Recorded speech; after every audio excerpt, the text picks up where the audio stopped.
2, 3.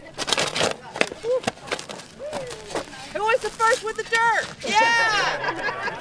Wow, so we're going to have our first splash pad in Nye County. How about that? And it's going to be located right here on Simkins at the park. It's not the only park we're looking at. We're looking at Kellogg, too.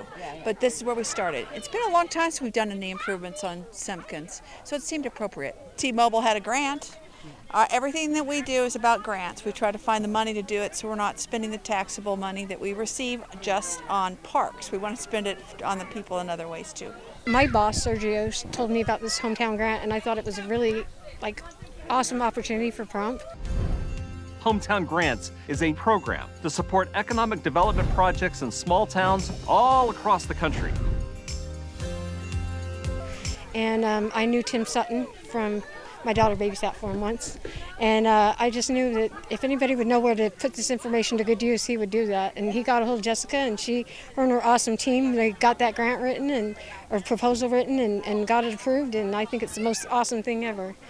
There were 566 applications turned in for this T-Mobile grant, and 25 were awarded. Yeah. And so this is a huge acknowledgement from T-Mobile that we're taking on, that they saw the value in the town of Pahrump and in our project.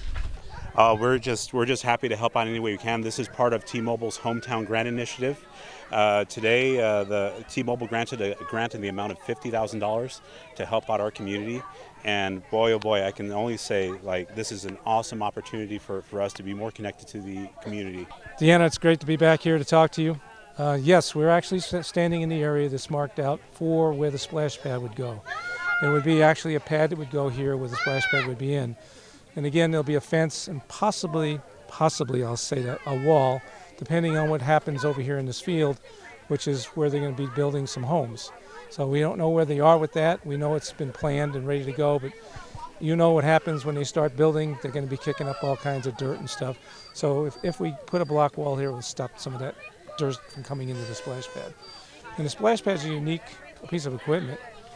It actually recycles the water several times before it gets put out.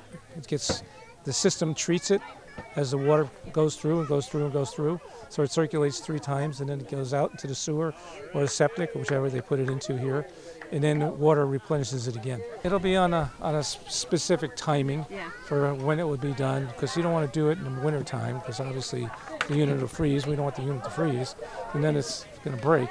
But again, it'll be set up in the fenced-in area that's going to be here. There'll be timing when people can come and so on and so forth. So there'll be a schedule that says it's open from this time to that time. This was probably the first place that we would do it, just to figure out how it would all work, and because it's in an area that's not really populated very much. But the next one will probably be somewhere down within the town area, possibly in one of the other parks. Very excited for our community, and I thank you for being out here. Come here. Okay, here we go, Rex. I'll do yours next, okay?